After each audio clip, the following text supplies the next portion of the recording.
Perfect. Awesome.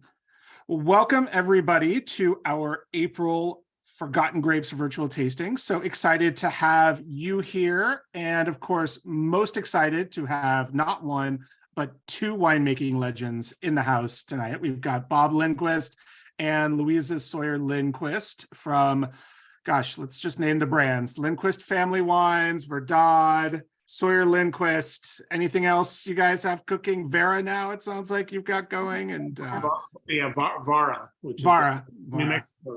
Yeah, exactly. Yeah, I know we'll talk a bit more about that as we get into the discussion. But as always, if you've got any questions, comments for Bob and Louisa, we love your questions. We love hearing what you think about the wines. Food pairings are always a big thing. I'm sure Matt and Carrie, you guys are ready with your food pairings for the evening. So throw those into the chat and we will throw those out for our guests to answer or to hear as we get on with this. But I'm actually going to turn it over to Allison, since she is the one who brought Bob and Louisa to us, and she will introduce them. So go ahead, Allison. Okay, well, I mean, I don't think Bob needs much of an introduction. He is the man considered the king of the Rhone in the Central Coast. And you're probably familiar with Coupe, which was the brand he had started, but he is sort of a first of many things. He was the very first person to make Syrah in Santa Barbara County. He was the first to produce Marsanne in California, which we're going to have one today, which is exciting. He was the first to make cool climate Mendocino Syrah, and the first to make a red Rhone blend in Santa Barbara, the first to make Viognier in Santa Barbara. So the first of pretty much the Rhone grapes in Santa Barbara. He was at Coupe for many years and left after 36 years in 2018, and in 2019 launched Lindquist Family Wines. And Louisa is also no stranger to the wine industry. She comes from the East Coast. She'd worked in New York wine for, what was it, Channing Daughters? Hargrave and Hargrave, really. Right, and worked in other aspects of the business in sales and retail, and has this love of the cool climate of California mixed with the heritage, the Mexican Spanish heritage that we have here. And so her focus is not Rhone grapes, but it's on Spanish grapes in California. So you've got, two really interesting dynamic regions that are brought here and shown California expressions, but of course they also do a lot of the traditional other grapes that we know in the region, and we'll have a little Carignan and some other things today. So it's really an honor and a privilege to have you both here with us. This is one of the icons. Bob is one of the icons of Santa Barbara County. I mean, it's a real treat that you guys get to meet him tonight. Louisa's no slouch herself, so let's not, sell her. She's as iconic. Let's, no, I wouldn't say that, but thank you, Chris. She's younger, so I've been around. I sold Verdad wines at my wine shop. I did not sell Coupe, so I'm just saying that no, I'm kidding. Should also note that with they own a vineyard, which they'll talk about. And farm it biodynamically, everything. They're very conscientious of what's going into the soil because that reflects, and I know they'll talk more about it. So without that, I get to ask the very first question of the night, and it's a two-parter since there will be two answers, but what is that aha moment wine for you, that most memorable wine you had, and what was the occasion? Louisa, why don't you go first? Okay, all right. My first distributor job was I've had a lot of great wines working in retail and on Long Island, but when I started working for Lauber Imports, we had a big trade tasting in New York City, and we were instructed to go around and taste as many wines as possible. So I probably tasted 50 wines that day. And about a third way through the tasting, I had the Vietti Barbaresco, I think it was probably 1986, Masari Vineyard. And it just, for all those wines I had tasted, it just blew my mind. It was just beautiful and pure, but there was a lot to it, and it just, you know, those beautiful Barbarescos and Italian wines. I never had an Italian wine that captured me like that. It was very memorable. So that's Nice. Well, as someone who makes Rhone varietals, you know, I have many favorite first Rhones that I've had. But if I had to pick one, which is the question, it would be a double magnum of 1962 La Tâche from DRC, Ooh, Romani Conti. very, very Rhone. That Very, is- very Rhone. Yes. Yeah, that is a dinner at Jim Clendenin's house. It was a bottle that was owned by a guy named David Russell that he brought to the dinner, and this would have been close to 40 years ago when we had that. You know, Oh my God. probably mid 80s when we had it, and so it was nicely mature at that point, and just one of those wines that set a benchmark in my mind as what great wine can be. And so that's the one. I know it wasn't your bottle, but does it affect you to know that if that bottle still existed today, you could probably buy an entire new winery just with the proceeds from that Right. bottle alone? You got that right. crazy. I Oh. do love that your memorable wines that you both brought up have nothing to do with what your focus is. Like you said, Bob, it's a Burgundy and you're a Rhone guy, and Louisa, yours was an Italian wine, but you focus on Spanish. So Yeah. Well, Absolutely. you know, that kind of speaks to the diversity of great wine. You know, it comes from many different areas and very different grapes, and yeah. Yeah, and speaking of diversity, I'm fascinated to hear about both of your journeys into the wine industry, because I know it wasn't exactly what you were planning on doing at first, although Bob, you got into it you both got into it at a fairly young age, but being on completely different coasts in very, very different ways. So kind of walk us through, you know, how you came to be in the business. Sure. Now, yeah, You go. Louisa, why don't you go first again? Well, I was spending a summer, actually a year in Yosemite between high school and college, and a lot of my friends were older. I was 18, but I ended up drinking a lot of wine, and I knew I was going to start school, and I wanted a path, and it was the romance and beauty of California, or really experiencing wine for the first time. Well, second, I had already been interested in wine, and I decided that I would pursue being a winemaker. And when I started Long Island University, they had a campus in Southampton, and there was a wine industry starting there. So when I turned 21, I did some research and asked the administration at my school if I could do a kind of a cooperative work study program for college credit at a winery. And so I did a semester at Hargrave Winery, actually, that went through the summer. We're starting out working in the vineyard, but doing everything from cellar work and bottling and all that stuff. But my first job was pruning grapevines in February in Long Island, which is pretty damn cool. you knew before you went to college that wine was something you were interested in. Yes. My family thought I was nuts, but it just so happened that serendipity came in, and there was a wine industry on Long Island. So it was really great. It was great fun to get in it, and right away, just from pruning vines 8 hours a day, that a lot of that romance kind of went out. That's my the shivering in the winter, but it was a really great learning experience. So, and I stuck with it. Nice. So I'm not going to belie your age here, but I imagine, you know, this was before kind of the explosion of wine culture that we've had across the country. So what was the Long Island winery vineyard scene like back in those days? Because I mean, I went to college on the East Coast, and I was not at all aware that there were, now it was New Jersey, but you know, that there were vineyards anywhere in the East Coast. I didn't even know about the Finger Lakes at that point. So was this something you you sought out? Did you already know about the existence of these vineyards? Well, I became aware of the existence when I was going to school. And it just so happened that Hargrave was the first winery on Long Island. And they had, Louisa and Alec Hargrave had done a ton of research on scouting locations. And they realized that the North Fork, the east end of Long Island on the North Fork, which is surrounded by water on three sides, had a similar long climate to Bordeaux.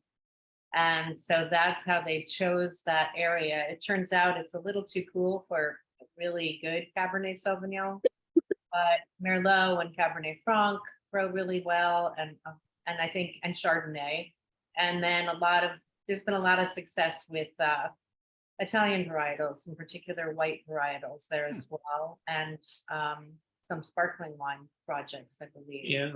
So that just evolved as I did, and I did a stage at Bridgehampton Winery, and then worked for Walter Channing at what was first called Scuttlehole Winery. It was just an experimental couple acres of grapes, and we kind of muddled through it together, made a lot of mistakes, but it was another great learning experience for me. And You grew up on the East Coast? yes, from upstate New York, and then lived in New Jersey, Metro New York area. So And yeah. the fact that you use the word stage tells me that you've worked in the restaurant industry as well, because that's so specific. Yeah, exactly. Yeah, I did have done a bit of everything sometimes, I think, but it is amazing. And I think one of the reasons why a lot of people don't know the Long Island wine region is because they have a huge built-in market with New York City. Mhm. So I would venture to guess that 90% of all the wine produced stays in the metropolitan New York area. And there's no gigantic wineries that I know of there, so they're all pretty small. They're all pretty production. small, yeah. Yeah. That makes sense. And yeah, I imagine there's a bigger tourist trade these days that, yeah, it's mainly D2C. especially- So Yeah.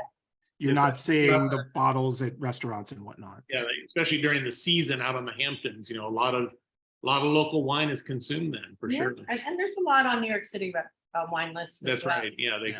they definitely have a huge market right next door. Yeah. No, that makes sense. It reminds me a little bit of like Uruguay, how 90% of Uruguayan wines are bought and sold in Uruguay, so little of it gets out over here. And Or like Temecula, where 99% is bought in Temecula. yes. Yeah. Or one of my favorite unknown French wine regions, Belay, just north of Nice, where pretty much that's all the people of Nice drink. So you never see that wine anywhere but in like Nice and Monaco and Cannes and that Sure. whole area. So Yeah, Yeah. fascinating. Definitely. absolutely. So before we get to Bob's answer, if you haven't opened up the 2020 Marsanne that we are drinking first, please do and drink along with us. But Bob, I know you got into wine, but you didn't start out in California. So how did you make your way to the state and kind of get involved in the wine business? Well, my parents are both from the Midwest. I was born in the Midwest, and my dad was in the Army when I was a baby, a young guy, and we moved around a bit. And then he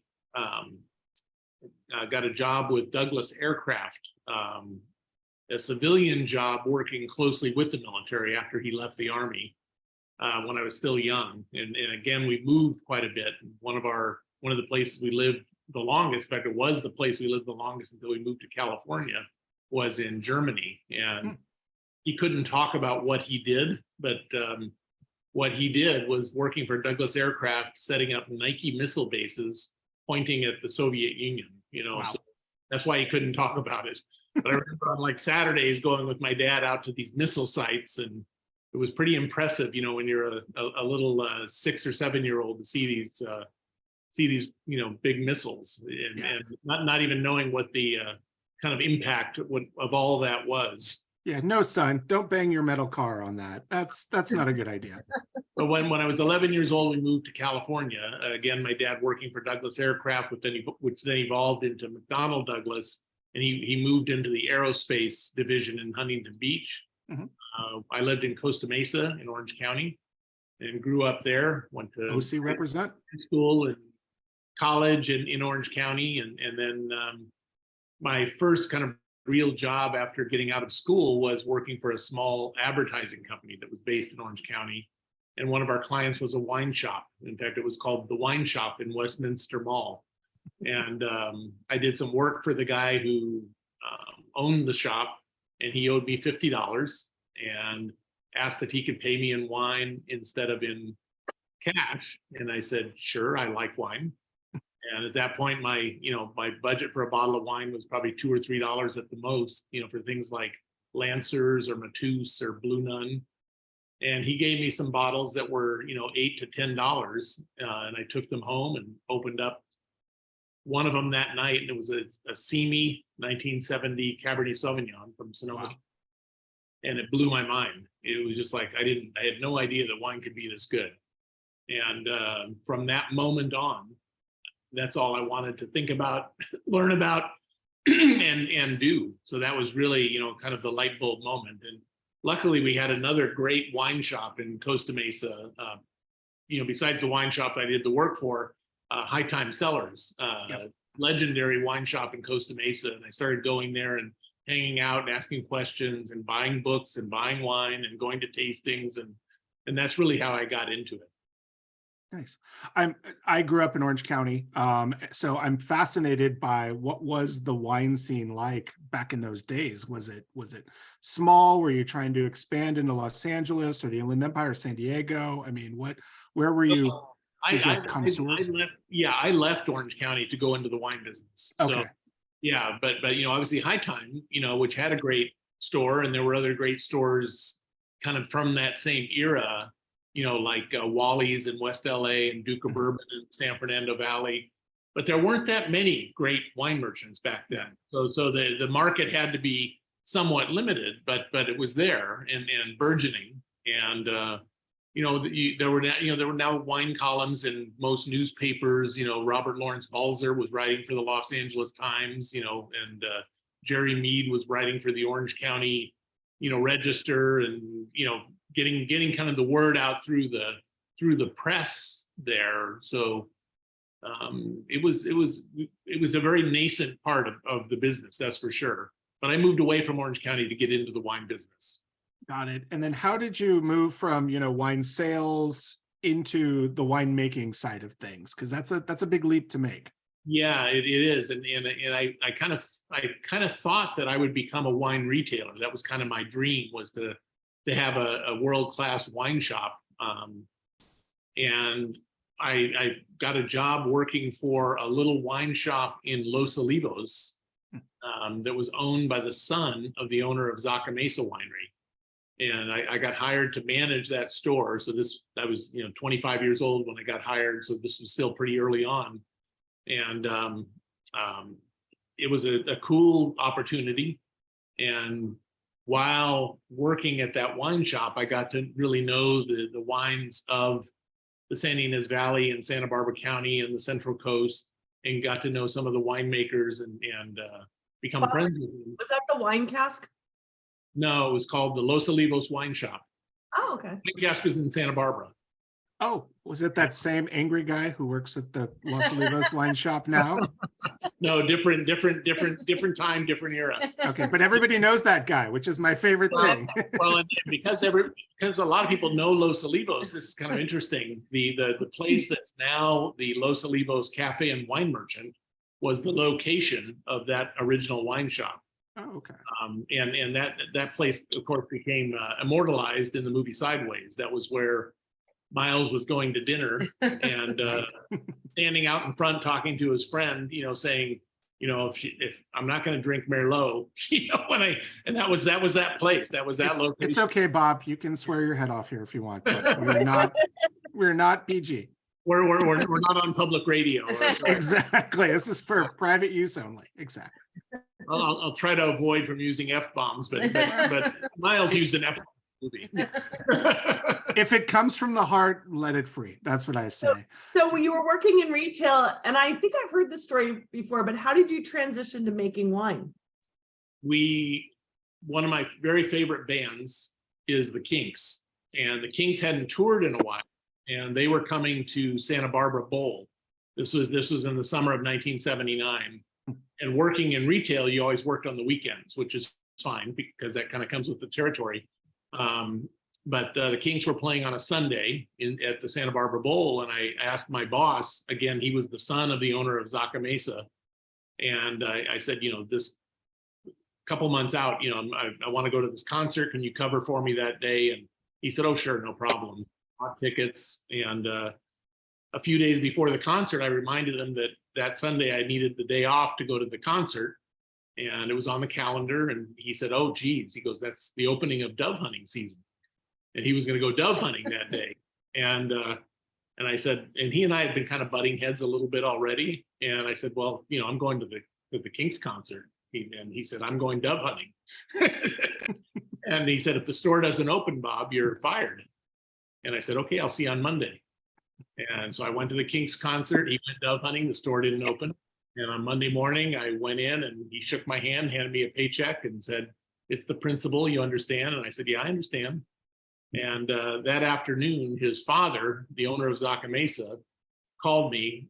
By the way, let me add something to that. The person that I went to the Kings concert with was Jim Clendenin, who's the assistant winemaker at Zaca Mesa. So just to put it in context. So that Monday afternoon, Marshall Ream, the father who owns Zaca Mesa, called me and said, we'd like to hire you at Zaca Mesa. So I was fired by the son in the morning and then hired by the father in the afternoon. And it was Jim who kind of interceded on my behalf because he knew I was going to get fired. So he already had in his mind that he was going to go to the dad and ask him to hire me. So that's how I got hired at Zaca Mesa, and that's really how I got into winemaking, was working there. Nice. So what is the best Kinks song in your opinion? Ooh, boy, that's a really hard question, but if I had to pick one, it would be Sunny Afternoon. Interesting. Louisa, what's your favorite band? My favorite band, probably overall rock and roll band, would be the Rolling Stones. Favorite song? Oh gosh. There's so many. I mean, that's true. Yeah, there's so many. I like I like Waiting on a Friend. I like Sweet Virginia.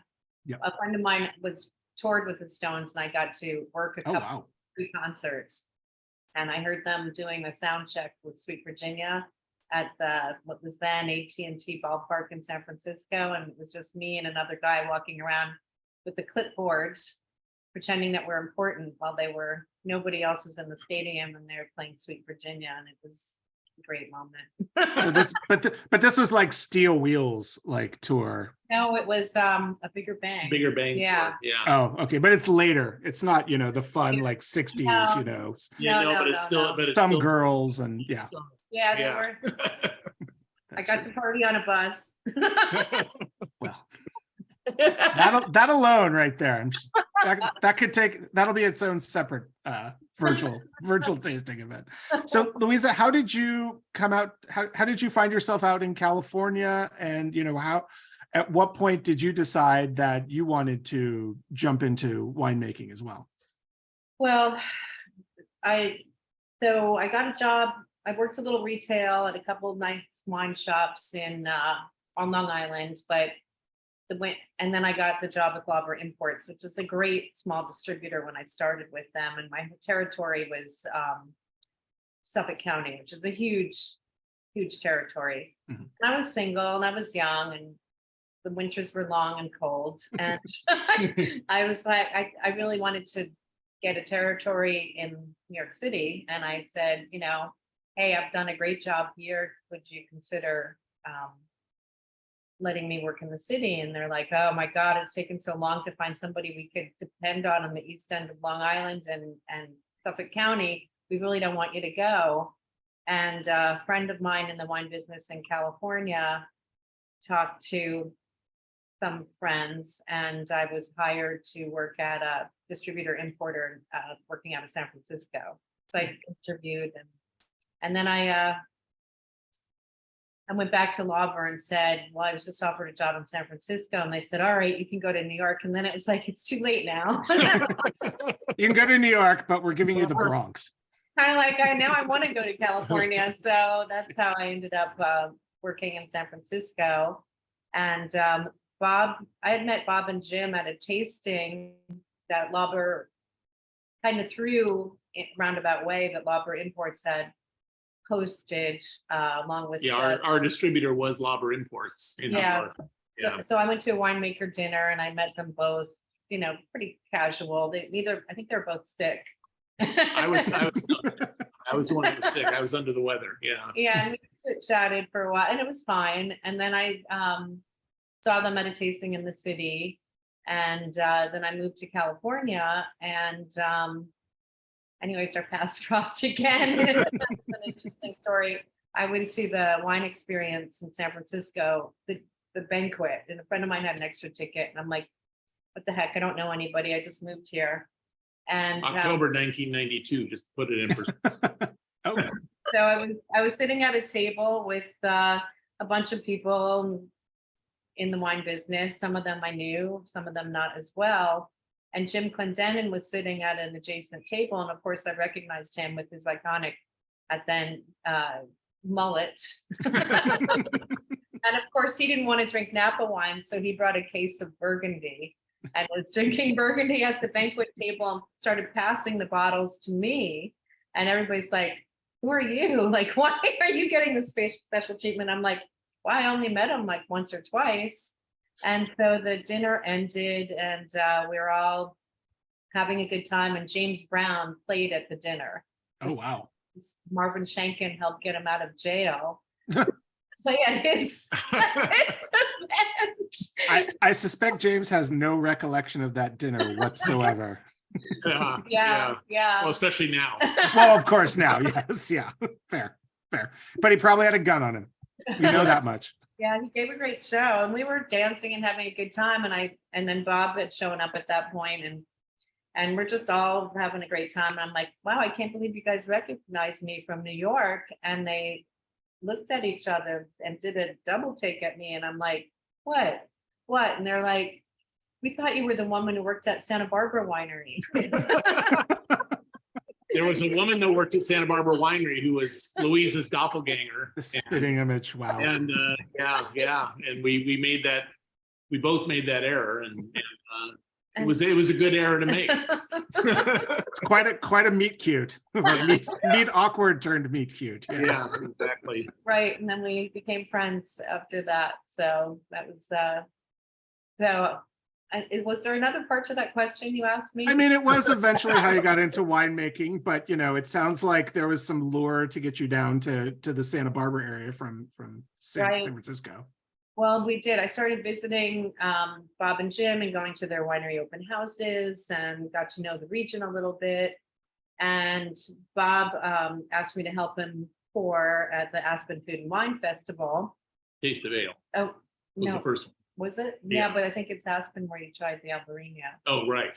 So that's they had a Spanish tent, and I was already enamored with Albarino and Tempranillo, and we did some tasting there, and he had never tried Albarino, so I kind of turned him on to Albarino. A couple years later, it turns out Brian Babcock had brought in a suitcase clone. Oh wow! And planted it in San Ynez or Valley. Santa Rita Hills. Hills. Vineyard, yeah. And Of Albarino? Yes, Yeah. of Albarino, which is, it's like, wow, I'd love to make Albarino. It'd be really fun to get back into production. And Bob was leasing the Ibarra-Young Vineyard then, and he's like, well, let's get some cuttings. I know somebody. And so we got 150 sticks and propagated that, and over a couple of years planted almost 2 acres there, and I got to make Albarino, and then we planted a little bit of Tempranillo, and that's how I started. Yeah, when you were mentioning those firsts earlier, Allison, Louisa was the very first person to make Albarino in California. Well, I am so sorry I didn't mention that. We have more firsts, everyone. Yes. Well, and that's a perfect segue into talking about the Marsanne, Yeah. because as Allison mentioned so eloquently, Bob, you were the first person in California to produce a single varietal or variety, depending on which way you even out on that. Marsanne. So what was it about Varietal that? Marsanne, because it's an adjective. Right. Thanks, thanks, Mom. So what was it about that grape that attracted you? You know, what was your vision that this could be a standalone grape that you could make a wine to standalone? Well, you know, I was already making Syrah. I started making Syrah in 1982, and I wanted to kind of, I felt like the Syrah that I was making, even from Paso Robles, was more Northern Rhone oriented than Southern Rhone. Right. Certainly when we started making cool climate Syrah, it became much more Northern Rhone oriented. And in the Northern Rhone, you know, the great white grape varieties are Marsanne and Roussanne, along with Viognier and Condrieu. Mhm. So I wanted to have a white complement to making Syrah, and those three varietals were the ones that, you know, made the most sense. And when I said I was the first to make Marsanne in California, I was the first to make it and label it as Marsanne. I wasn't the first to actually make it. The first was Randall Graham. And he made a wine that he called Les Sophistes, that was a blend of Marsanne and Roussanne. Turned out that the Roussanne was actually Viognier, so it was actually a blend of Marsanne and Viognier. But at the beginning, That's very Randall. Yeah, to do something like that. Yeah. But he did have real Marsanne. He had gotten the budwood. You know, the story goes, you know, that he jumped the fence at UC Davis and, you know, stole Marsanne cuttings in the middle of the night. I don't think it was quite that romantic of a story, but it was something similar to that. And he planted it up in Bonnie Doon. And I knew this, and we were friends. And when I wanted to make Marsanne, I said, Randall, you know, I'd love to get some Marsanne budwood from you this winter, you know, when the vines go dormant. He said, no problem. So in the meantime, there was a little vineyard in Los Olivos that had been planted in 1971 by a woman named Charlotte Young. And her kind of foreman, main worker guy was a guy named Miguel Ibarra. And I got to know them, and Charlotte was having trouble selling grapes. This was now in 1985. And she was planning on tearing out the vineyard because she couldn't sell the grapes. And I approached her and I said, Charlotte, instead of doing that, why don't you lease the vineyard to me and I'll graft it over to Rhone varietals. And that's what we did. So I started leasing it in the end of 1985, and we grafted over the first sections of the vineyard in 1986, including the Marsanne that I got from Randall, and got the first crop in 1987, made the first varietal labeled Marsanne from that 1987 vintage. Interesting. So your first Marsanne was the Ibarra vineyard? Ibarra-Young, exactly. Okay. Yeah. And now you make how many different single bottlings of Marsanne? Well, only two. So the one from Sawyer Lindquist that we have here, and then that one from Ibarra-Young. Mhm. And they're similar but different. They're the same exact clone, but grown in different climates. You know, Los Olivos is a little bit warmer, and so it yields a different characteristic in Marsanne than we get in the cool climate Edna Valley. Yeah. So why, you know, I know Marsanne is a grape that in the same vein as Viognier can be a little bit fickle. It can kind of ripen very quickly. It can lose a lot of its acidity very fast. So why do you think, you know, these two areas have such a predilection for Marsanne? And, you know, what are you doing to ensure that it keeps the acidity that it definitely keeps and you know, doesn't over ripen, I guess? Yeah, well, certainly at the Ibarra-Young vineyard, I pick it really early. I pick it at about 21 bricks when it still has low pH and high acidity. And then in the Edna Valley, it, you know, being a little bit cooler, it holds the acidity longer. So we're picking that more at about 23, usually 23 and a half, maybe at the highest. Okay. And I forget now what bricks I picked the 20 vintage at, but it was a warm vintage, so it was probably picked, you know, at least mid 23s. And so you can see it has plenty of acidity. Yeah. And this is after Mallow. So this wine was, barrel fermented in neutral barrels, went through complete malolactic fermentation. And because it's a Demeter certified biodynamic wine, nothing was added except sulfur, to preserve it. And it's showing pretty well. Absolutely. I mean, I know Marsanne can get a little bit of that nutty kind of marzipan note on it, especially if you let it ripen a bit. When we think of the Edna Valley, it's not a region that you necessarily think of Rhone varietals, although certainly, quite a few are grown there, but I think a lot of people think, Pinot Chardonnay because of the coolness, the proximity of the coast, the fog it gets there. But why do you think Rhone varietals, do well in that environment? Because of the climate. We have a long, cool summer, which is ideal for Chardonnay and Pinot Noir, and those are the two varietals that really, made the Edna Valley famous. Yeah. But then some of our best weather is September, October. You see this phenomenon kind of all up and down the coast of California, where we get a lot of cool, foggy days during the summer. Especially here with our east-west valleys that are open to the ocean. And then in September and October, when it starts to cool down inland, we get more high pressure days along the coast. And we get kind of that sunny, glorious September, October, Indian summer kind of weather. And so later ripening varieties, like the Rhone varieties, although not all of them are late ripening. Viognier ripens early like Chardonnay and Pinot do. Yes. But varieties like Marsanne, Roussanne, Syrah, Grenache, Morbid, they all eventually ripen there, and long hang time, so a lot of extra character, and yeah, really, really great place to grow Rhone varietals as well. John Alban was a pioneer of Rhone varietals in the Edna Valley, before we got there. And, I was already making Rhone varietals at the Mendocino Vineyard, which has a very similar climate to the Edna Valley as well. So we knew that it was kind of a slam dunk growing them there. Yeah, it's a. I was asking in comparison, this being a cooler climate, the Marsanne that's coming from Los Olivos district, does it pick up more of those nutty notes that Chris had referenced, or? No, it has more of the kind of the fresh fruit characters because of and a little bit more greenness, because we're picking it a little on the earlier side and maybe a little spicier.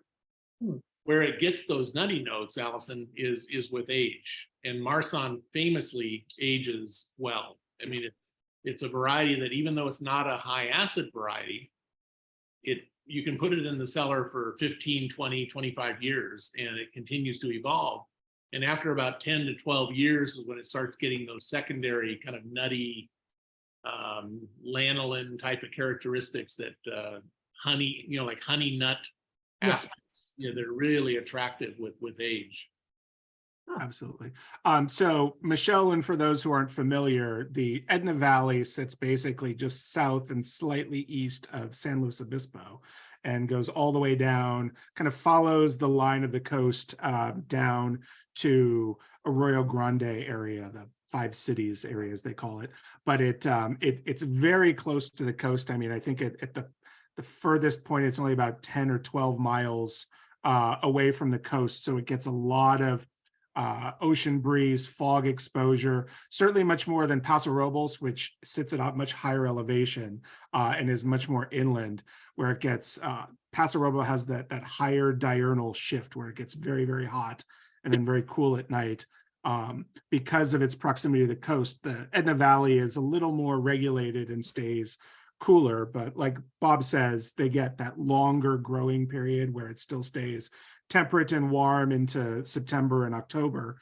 And, you can really allow the grapes to hang and get to the ripeness you want. You've got more, I guess. And Edna Valley is an AVA, as is Arroyo Grande, but a year or so ago, they launched the Slow Coast AVA, which encompasses both those AVAs and all the no man's land around that's on the coast. And all that coastal, Yeah. And so if you're usually like in Paso and you see a Paso producer serving you Pinot Noir, it's usually Arroyo Grande or Edna Valley or now Slow Coast, because that's where they're sourcing their fruit from. Right. But it is amazing in the Edna Valley because you have, places like Claiborne and Churchill that are doing, Alsatian whites, Riesling, Gewürztraminer in there. You have, like you were saying, John Alban, you've got your Chardonnay, your Pinot producers, a wide variety. And obviously you guys, as we'll get to, are doing, some interesting Spanish varietals is there. So it feels like that cool climate. I mean, it just works for just about everything, it seems like. Yeah, Edna Valley also has the largest planting of Albarino in California. And I've been told it's the largest planting of Albarino outside of Rias Baixas. Yeah. I don't know if that's a fact, but that's what I've been told. Yeah. I believe it. And it was I know it was one of the first places in California to have Gruner Veltliner planted there, the old Paragon vineyard. Yes. And Edna Valley is known to have the longest, coolest growing season from bud break to harvest in California as an AVA. And most of it is between 5 and 6 miles from the coast.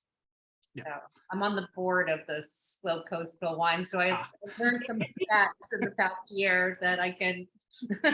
This virtual tasting brought to you by the Slow Coast AVA. So since this comes from when did you guys decide that you wanted to have your own vineyard, and had you been sourcing grapes from the Edna Valley? What attracted you to the Edna Valley? Obviously the length of time that you can grow there and whatnot, but how did you come to find this particular property? Well, we love the climate in the Edna Valley, and when we were early in our marriage, we had Louisa had been living in San Francisco, and we kept a crash pad up there, and I was living in the Santa Ynez Valley, and then we bought a house together when we got married in the Santa Ynez Valley. And when we were driving home from San Francisco, going through San Luis Obispo, it's like, if we lived here, we'd already be home. It's an hour closer to San Francisco. Yeah. So that was one of the things that started it. And then we were looking to move away from the Santa Ynez Valley and into a cooler climate.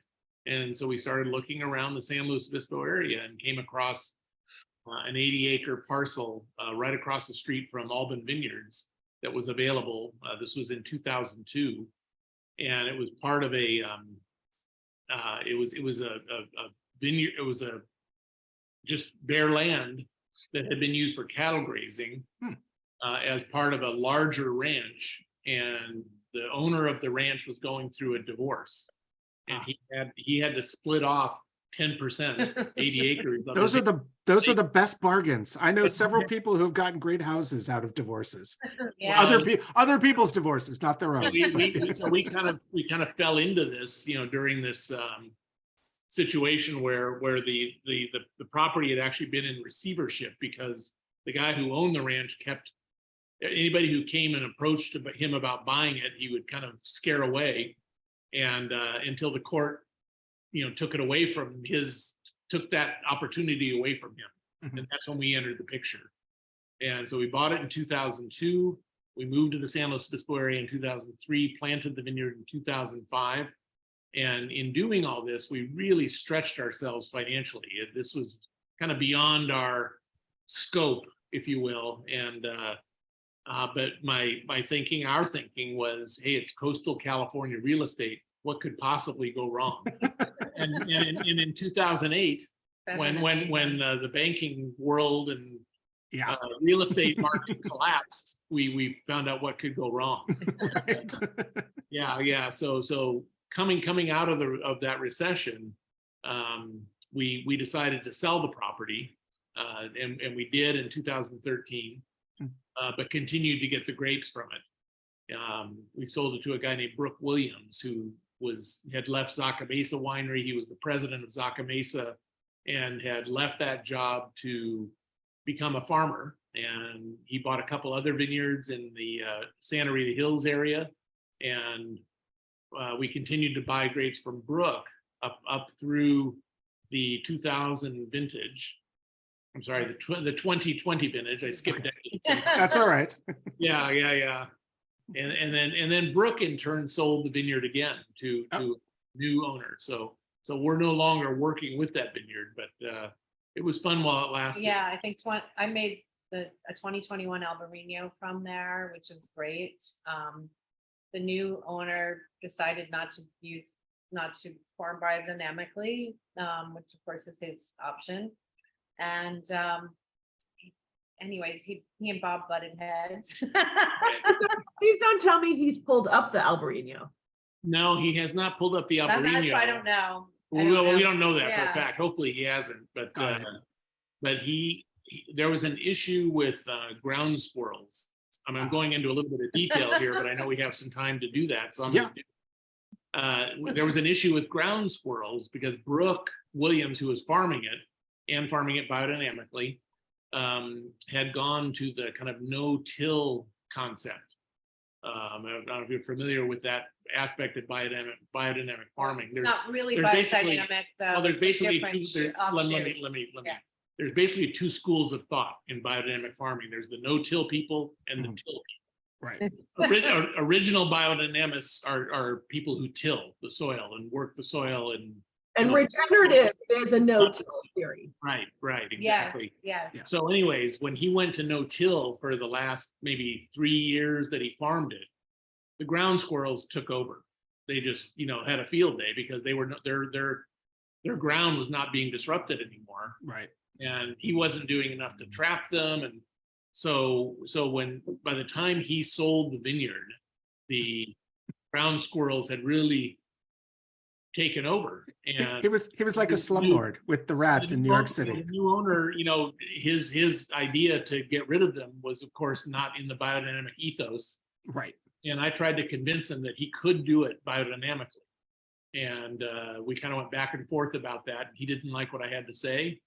And he basically cut us out of the vineyard based on my Yeah. butting heads with him. But If the new owners need help getting all rid for a of good cause. if the new owners need help getting rid of squirrels, I know a great ex-greenskeeper from the Bushwood Country Club who has some really novel, unique ways to get rid of small underground rodents. So, well, that has to be a little bit bittersweet to have a vineyard that literally has your name on it that you Well, are no longer. no Yeah. longer having access to. It's now called Slide Hill Vineyard. Yeah. Which Oh, okay. you'll see on some labels. When Brooke Williams bought it, he was the one who came up with that name, and we had the rights to continue using that name as long as we were buying grapes from him, as well as my son Ethan, who was also making wine from that vineyard. But anybody else that he sold grapes to would be calling it Slide Hill Vineyard. Interesting. Have you had any people who have purchased from Slide Hill who have approached you and said we'd still like to call it Sawyer Lindquist? No. Okay, Because that was obviously too personal. So fair. yeah. Just from a legacy standpoint, it seems like it would be a good marketing ploy for Yeah. some Yeah. enterprising winemaker, but fair is fair. Well, I think the new owner is very happy with the name Slide Hill, and that's what he'll continue to call it going forward. It sounds a very focus group to name. So, but that's neither here nor there. I hope they don't pull out, the Albarino and other grapes, because it's really a shame. Having seen that happen in some other places and see Nebbiolo pulled out in Paso recently, plant more Cabernet. It's just, it's heartbreaking. Yeah, Yeah. agreed. Yeah, it's tough, and we'll talk a little bit about with our next grape because that's one that is in danger of decreasing ever so much every year. But before we do that, let's kind of close the book on the Marsanne, and we always love to talk about food pairings that go well with the wine. So what from the experts, the producers of it, what food pairings do you guys find work best with this particular Marsanne? Well, it works great with seafood. Obviously, it's not a high acid variety, so it can work really well with things like pork or chicken or any number of different cheeses, hard cheeses, that are used in a pasta dish, or even pasta with truffles and pecorino, something like that. It would go well with. It's not really high enough acid to go with something like oysters. Yeah. But the wine that I make from Ibarra-Young vineyard, because it's picked at much lower sugar and has kind of a more of a bright, aspect to it, is a pretty good oyster wine. So you're saying you have a Marsanne for every occasion? Pretty much, yeah. Especially when I start going deep into the cellar and pulling out those old ones to go with some stinky cheeses. Yeah. Yeah. And the old ones also go well with things like big apricots and Right. things like that. They have that nuttiness and that honeyed aspect to them that really goes well with kind of a dessert that maybe isn't too sweet, but has Yeah. some kind of. Yeah, I could see it with like a classic panna cotta would be really nice, like something kind of creamy, not overly sweet, like you were saying, but something that needs a little bit of acidity to really make it pop.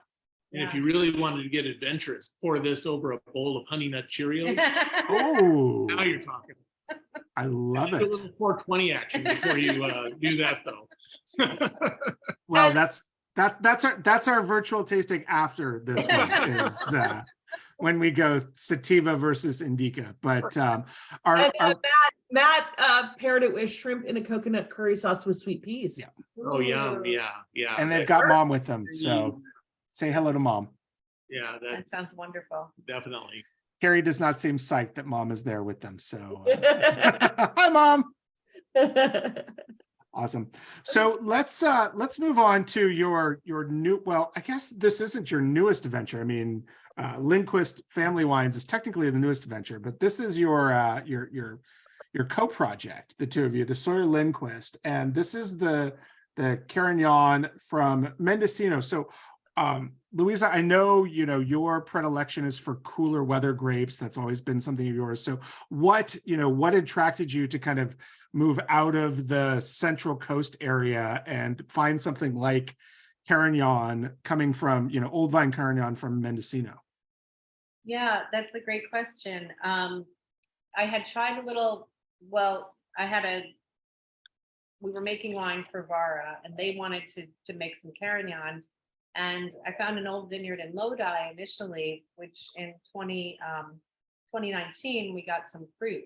Unfortunately, the farmer was old school and he was out for production rather than quality. And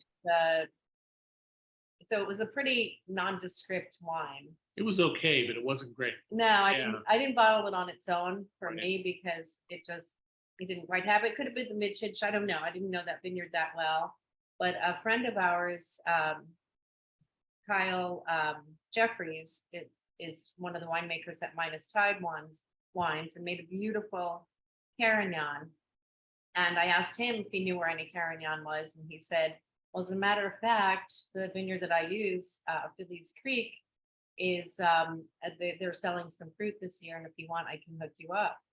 So it's an organic vineyard. The first vines on it were planted in 1907, and then they had a second planting in 1946. Wow. So super old vine, organically farmed, though at this point it wasn't certified. And I just think the wine bursts with beautiful red fruit, kind of a hint of rose petals and nice floral notes, and it's just really beautiful. Yeah, and Carignan seems to be one of those varietals that really comes alive when the vines have some age. Absolutely. Yeah. We've as part of the club, we've delved into several old vine Carignan wines from Mendocino and Lodi and Dry Creek Valley and different areas. It's definitely a favorite, certainly one of my favorites. I always think, when people are asking me the best wine to pair with the steak, I don't send them to Cab. I send them to Old Vine Carignan because it has that kind of meaty, savory richness to begin with, and that great line of acidity that runs through it. But of course, the issue with Carignan is it has to get to those ages, and unfortunately, it seems like every year we're losing more and more of the old vine vineyards that are out there, and obviously there haven't been enough planted to catch up there. So the old vines are, when they die off, they're being subplanted by things like Cabernet Sauvignon. Exactly. Interestingly, though, there's a vineyard in the Alisos Canyon appellation of Santa Barbara County. Mm-hmm. That just planted Carignan, a vineyard called Nolan Vineyard, and Brian Babcock, who we mentioned earlier, actually has made some really good Carignan from young vines. Yeah. Grown in relatively cool climate. So, Yeah. so I guess it can be done. Yeah. Oh, absolutely. My good friend Amy Butler, who sadly just shuttered her Ranchero Cellars brand here in Paso Robles, but she, you know, her muse grape was Old Vine Carignan, and that's what she started her label with. But she had been working with a couple of vineyards out in the El Pomar district here in Paso that had some younger Carignan planted. You know, but unfortunately, because of the heaviness of the grape, but she was using 45% and blending it with 55% Tempranillo, but she would have to put it into barrel for about 2.5 years just to soften up that young Carignan, because it's so tannic, so heavy, so acidic to begin with. That's the problem. Is it feels like the younger Carignan is a little goes a long way type of grape. Yeah. And it's a variety, Chris, that wants to set a big crop, and you have to keep it from doing that to make good. I mean, like with most grapes. Yeah. But Carignan especially, you have to really kind of limit the yields to make something special. Yeah. Absolutely, it's extra vigorous. So I have to ask, since this is a collaboration between the two of you, how do you figure out the division of labor? Who, you know, has final say over the blend, the you know, which barrels go in and which don't? And Well, it really is a cooperative process. You know, when when I make the Lindquist wines, I always make the final call, but you know, I always, you know, Louisa tastes them along with me. So we collaborate on all the wines that we make, but with the Verdad wines, she's the one making the final call. With this, we just flip a coin. so some years it comes out some ways, and some years it comes out the other ways. No. The way this started, Chris, was when we planted the vineyard in the Edna Valley. We planted some Pinot Noir. We planted the vineyard right around the time of Sideways' peak of popularity, and it just made sense to plant a little bit of Pinot. But because Pinot didn't make sense for the Cupé label or for the Verdad label, we decided to start a new label with that.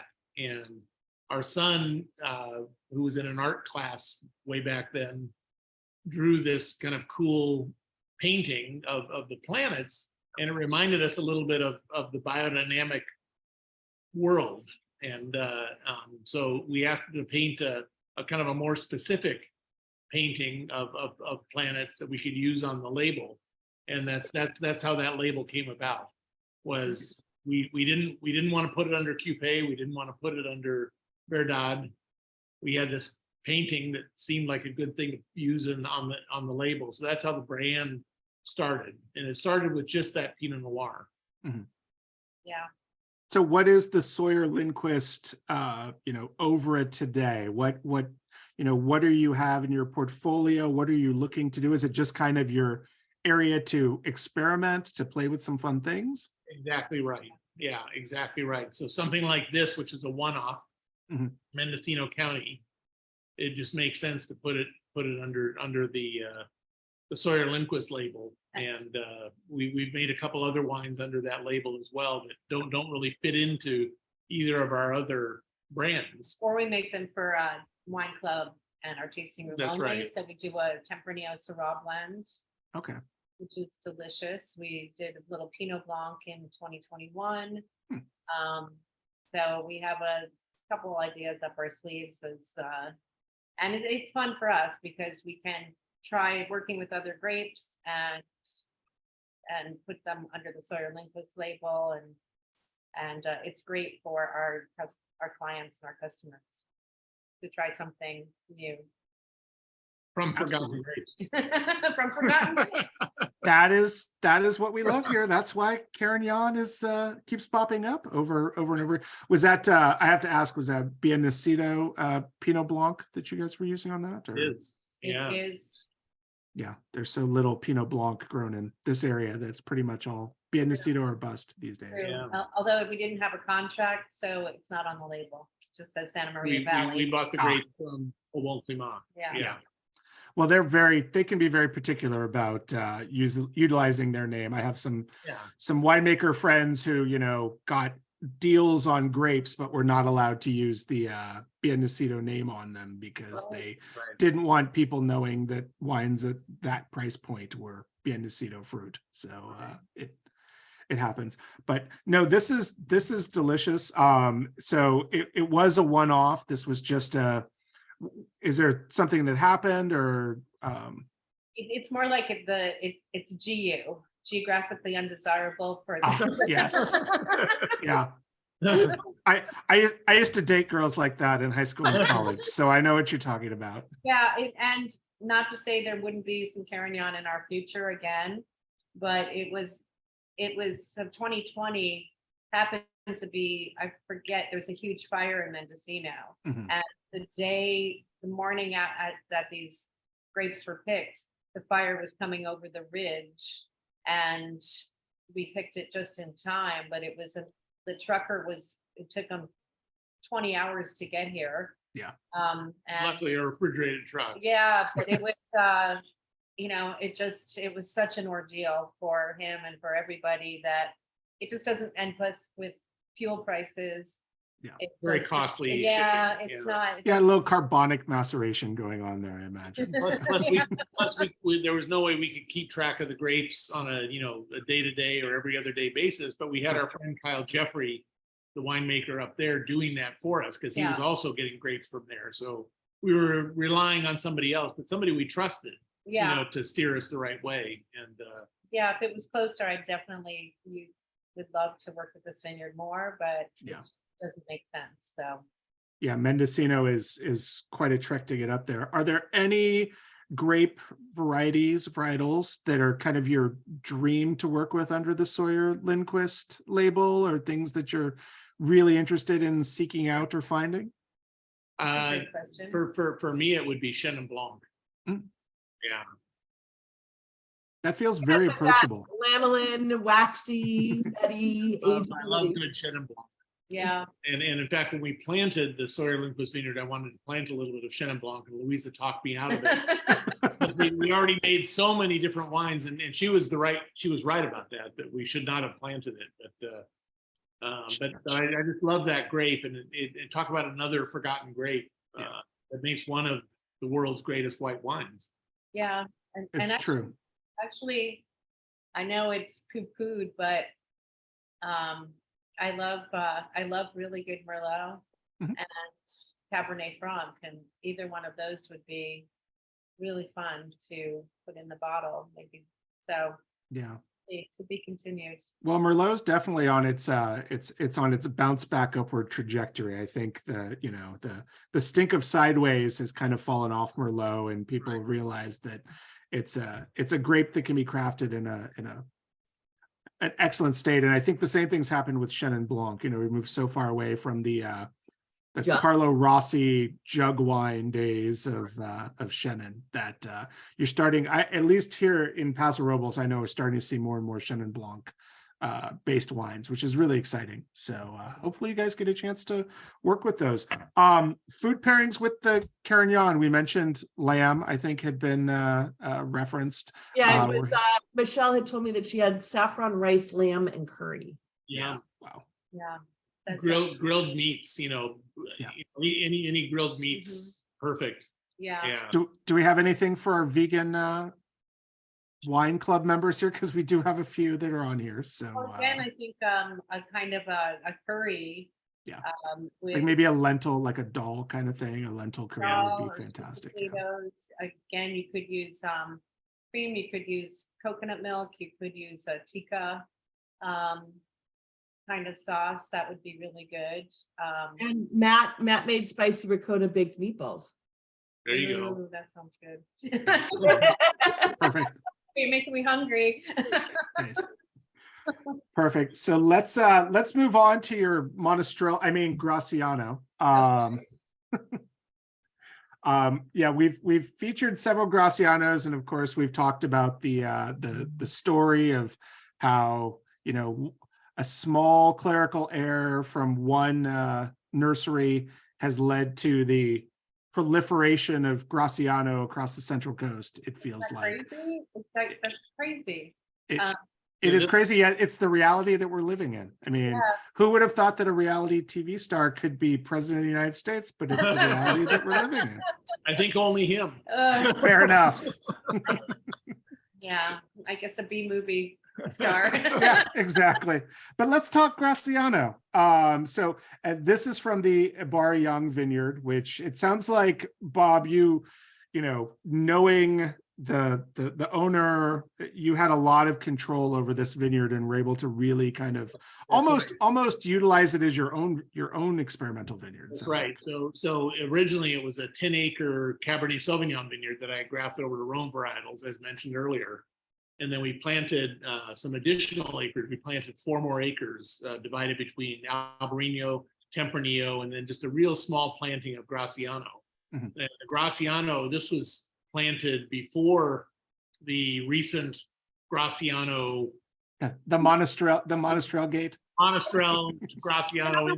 You planted intentional Graciano. Yes. We did. We did. We did. This That's right. actually grafted over vines that had a clone of Tempranillo that wasn't as good as the clone That's right. I forgot. Yeah. We grafted it. Yeah, we grafted in 2010. This section was actually originally planted to more Tempranillo.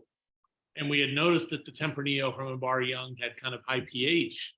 So Louisa decided to plant some Graciano, which is known for low pH and high acidity, as a kind of a blender for the Tempranillo. Yeah.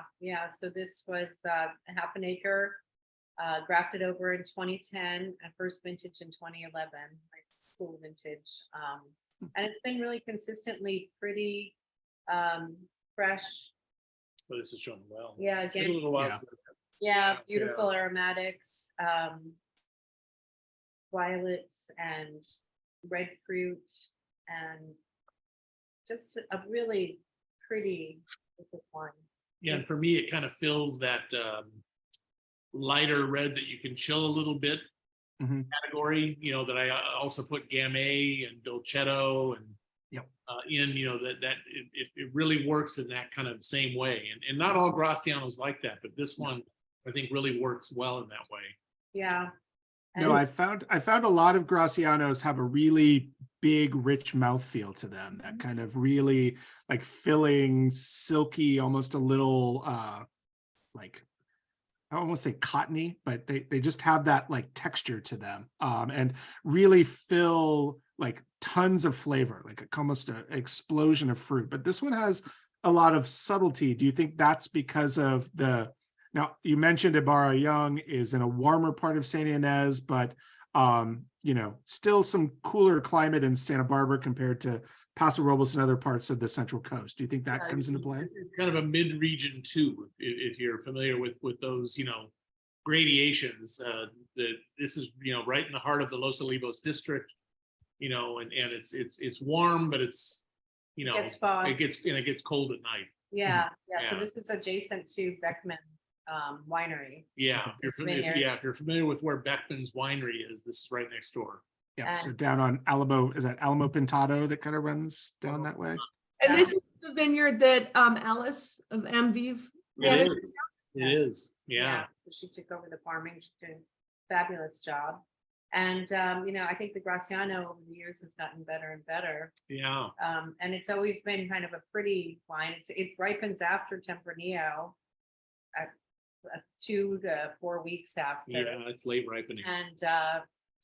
And sometimes at that point, well, anyways, I wanted it, I like it in the lighter tone. Me too. There's some beautiful ones I had from Marsanne Vineyard, who was one of the Monastrell victims of Graciano. and those wines are delicious and a different kind of spice level and savoriness. But anyways, this is bright and pretty, and you can actually put a chill on this if you wanted to. But it doesn't. When did you plant this? You said you added 4 acres to the vineyard, but what year was that? Well, we grafted this in 2010. Yeah. And we got the first crop in 2011. So so this was one of the later plantings at Ibarra-Young. right. Got it. Yeah, So how did you become aware of Graciano? Because, you know, in the same way that I think of Albarino as this kind of miracle grape that if you had gone back in time 15 years ago, nobody had heard about. And now it's, you know, one of them, at least here in Paso Robles, it's one of the more prominent white grapes here. Graciano, the same thing. Now, obviously, I love Monastrell Victims. I think that's a great way to refer to it. But you guys clearly preceded that. So how did you become aware of it? And, what was your decision in terms of this is something that we need to seek out and plant in this vineyard? Well, I think one of the reasons, Rioja, and also from Ibarra-Young, that the particular between the soil type and the climate, the Tempranillo was really, it's super high pH. So I wanted to counter that by blending in some Graciano. And I think that's what they do in Spain as well. Right. It gives it some high tone notes to it. So it was kind of like working with the site to be able to make a single vineyard wine that two grapes could be blended rather than adjusting acidity, and just kind of a natural component complement. Works well with Tempranillo. Yeah. So when you planted, was your intention to use this just as a blender, or did you intend to do, a single varietal wine with it? Originally a blender, but really thought it was really pretty and wanted to try bottling it on its own. And it took, I'm not going to lie, I think I made 2 puncheons for every year, and those puncheons, would just not sell out because people didn't know. And so right. It's a hand sell. It's when you have to tell the story behind. Exactly. And it's even those 100 cases would take while my Graciano stores were building up. And no, it ages great. The 16 and the 15 are drinking fantastically. And it's never a wine that we put into distribution. It's a wine that we only sell, through our tasting room and wine club. And it's an oddball, it's different, and it's something that you gain customers for Graciano one at a time. And people love it. People absolutely love it. But distributors, it's too much work for distributors to want to sell. Right. Yeah. And I think with the Monastrell Graciano incident, people are now more aware of Graciano. So it's actually great for the grape and for the wines. Yeah. Absolutely. It's, it's one of those happy accidents like Carmenere disappearing for 120 years and then being rediscovered in Chile. And suddenly everybody knows Carmenere. It's sometimes you have to be lost to be found again.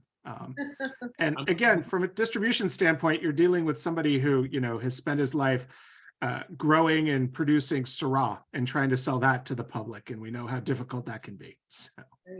I'm searching for some really interesting old wine Ruby Cabernet. If you hear of any. I've got some Napa Gamay that I can get you at cheap, and some Charbonneau if you're interested in that. So that's great. Yeah. I had up until a couple of months ago, I had a Madera, California producer who did Ruby Cabernet, and a few bottles of that. So it is out there if you seek it out. Actually, in the early 70s, I'm segueing a little bit here, but in the early 70s, Ridge Vineyards made Ruby Cabernet. Yeah. And I forget where the source was, but I'm knowing Ridge and knowing them back then, especially, they were sourcing it from something good and something old. Yeah. Yeah, I mean, circling back to the Carignan, when I would sell my friend Amy's Carignan, I would always tell people that up until 1980, it was the 3rd most widely grown grape in California because of its vigorousness, and because it would make those heavy tannic reds that you could use as a base for the big jug wines that people liked. So it was a staple, like Chenin Blanc back in the day. But no, this Graciano is, I will admit that I have a little Graciano fatigue, because I find that producers have gone the way of Petite Syrah with it, where they've just sort of taken it to a bigger, Where bolder. are you tasting Graciano? You know where I live, and unfortunately, That's all the Graciano I'm tasting. I've gotten carbonic Graciano. I'm getting this light, fun, chillable,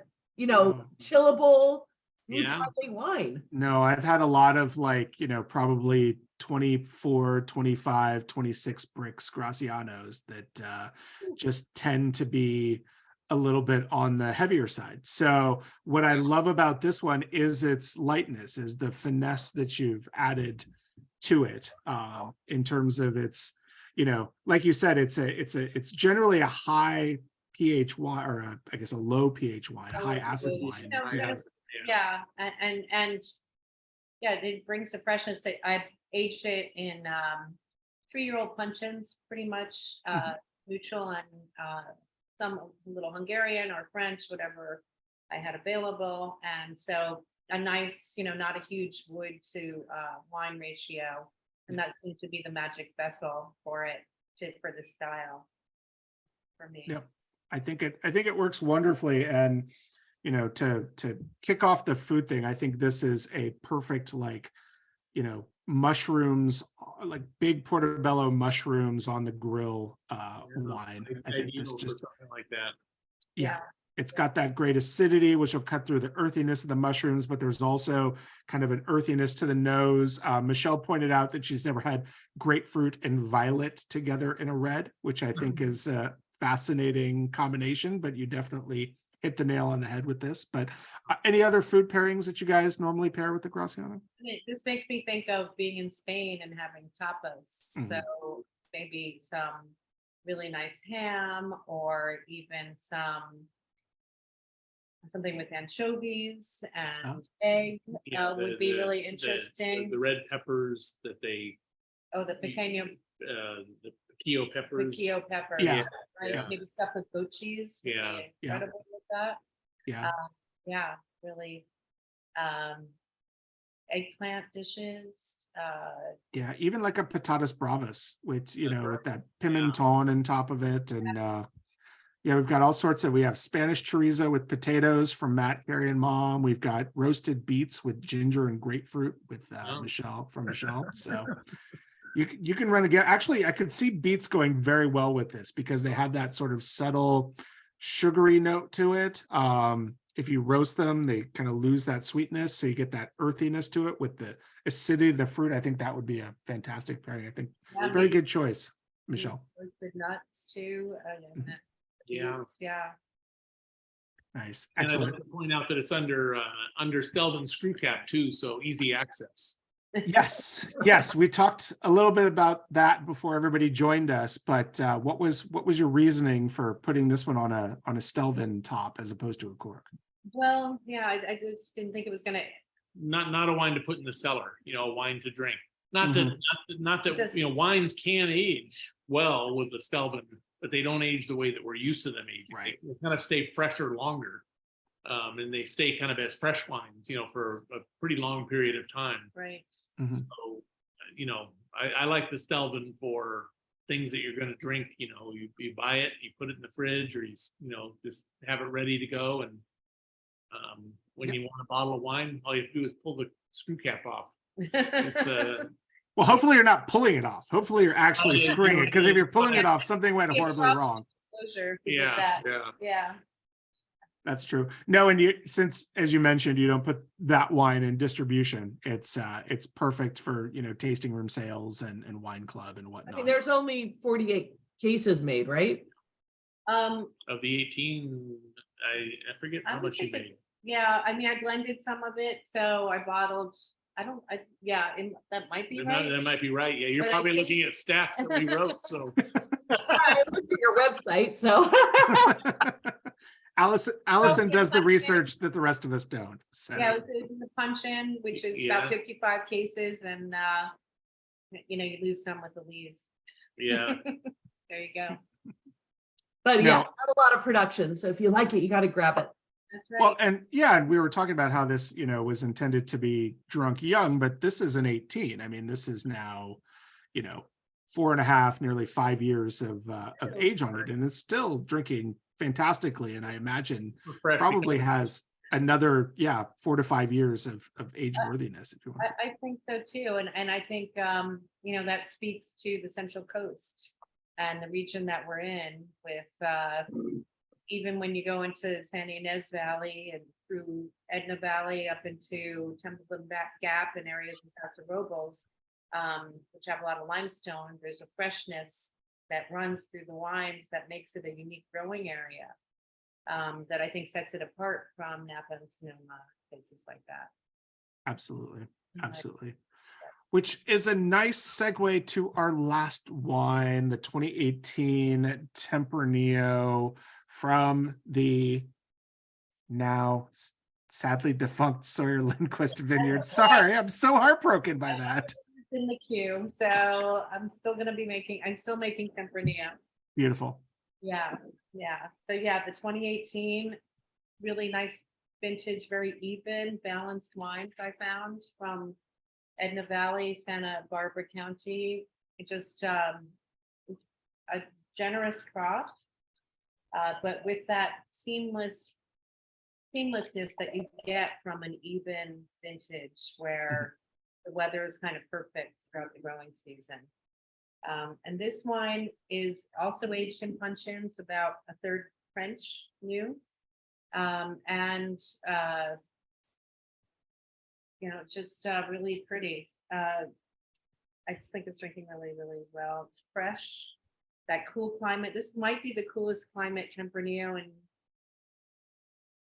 coastal California. Yeah, I can't think of anybody else who's doing Tempranillo this close to the coast. I mean, the Edna Valley is not a source for a grape like Tempranillo.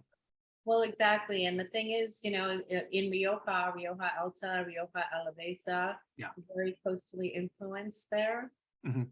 Especially the Alavesa area. So there is really cool climate Tempranillo grown in Rioja, and it grows well in a myriad of different places between Ribera del Duero, Rioja Oriental, and then the upper regions of Rioja, which are coastally influenced. And people don't realize that always. They think Tempranillo is a hot climate grape, but that's Yeah. actually not the case. Rioja's wines, I think overall are pretty elegant. They're powerful, but also have an elegance to them and a longevity to them that's partly the grape, partly the soil. The terroir is hugely influential. And the tradition. Yeah. It's the king of red wine grapes in Spain, Absolutely. especially in northern Spain. Yeah. No, And the cool weather thing you mentioned, I always have to kind of explain people that Rioja is a much cooler area in Spain as opposed to, as you get further south. To me, it reminds me a little bit of Syrah, where most people think of Syrah as a very warm weather grape. But to me, the best Syrah seems to grow in cooler environments where you have almost a water feature. You have the Rhone River going by where the sun can kind of bounce off it and provide that warming and whatnot. So it's an interesting grape in that sense. Definitely. it really is. And the first grape we put in at Ibarra-Young was the Rioja clone, Mhm. but of kind of unknown origins, because when we planted it in 1999, when I tried to find out its lineage, the nursery was like, I don't know, lady, it's Rioja. That's all I know. And but it was incredibly tannic. And that first clone at Ibarra-Young has just incredible structure, makes really long-lived wines, but it takes a long time for that mid-palate to develop. When we got a hold of the Pesquera clone, that a colleague of ours who worked for Classical Wines of Spain got permission to take cuttings from Bodegas Pesquera. He was representing that Pesquera, and Alejandro Fernandez gave him permission to take cuttings. He brought them over in 1999, Late 90s, yeah. or Mhm. 2000, planted them in Napa Valley at Parador Vineyard, and we bought cuttings from him and propagated that first a little bit at Bar-Young and then at Sawyer Lindquist, now Slide Hill. So this clone, right away, the first vintage had this beautiful, generous mid-palate with kind of balanced tannin. So very different flavor profile and a little bit better numbers. And then in Edna Valley, went from seeing in Bar-Young, not uncommon to see pH of 4.8. No. 4.1 would be. Yeah, I was gonna say, 3.8. A 3 well, 3.8 to 4.1 was the yeah, highest. 4.8 seems pretty, It was not four- it was not pretty four- low for a wine. Yeah, no, she skipped a yeah, I digit there. did. And but in Edna Valley, we would get a pH of 3.2, 3.3. So, I mean, a world of difference, sometimes higher, but the first vintages, 2005, 6, in the low to mid threes consistently, probably between 3.3 and 3.6 on average. So very different animal than Ynez. And based on this, Chris, there's more Tempranillo now. Not a lot, but there's more being planted in the Edna Valley. Well, it's so when I first started coming up to Paso Robles in 2010, I remember it felt like Tempranillo was one of those grapes that was kind of on the precipice of making a big leap into consciousness, and more people were going to be planting it. And particularly, you know, for Paso Robles, it seemed like it was a grape that people thought would really thrive in this environment, and it just never took off. And I was always kind of wondering why that was the case, because it was something that was becoming more accepted by the consuming public. You know, people seemed to be familiar with Tempranillo as something they were interested in, wanted to drink, but nobody really embraced it. And, you know, again, as Allison said earlier, we're just going to towards more cab. You know, we do have the Rhones, which are nice, but it's always kind of a question I've had as to why Tempranillo just hasn't grabbed the public and even the winemakers' attention more than it has. Well, I think the tendency of some winemakers is, if you're in a warm climate, to let it get really ripe. And I think that as that's being reined in a lot over the last couple of years, and I think it's more to come. Yeah. And so when you grow it in a warmer area and you harvest it at 25, 26 bricks, that high pH gives it a chalky kind of quality to it that's almost gritty on your palate. And so when it's a fresher style, or you pick it earlier, maybe blend it with something, it has a lot more finesse. Or if there, I think Templeton Gap is a great area for Tempranillo.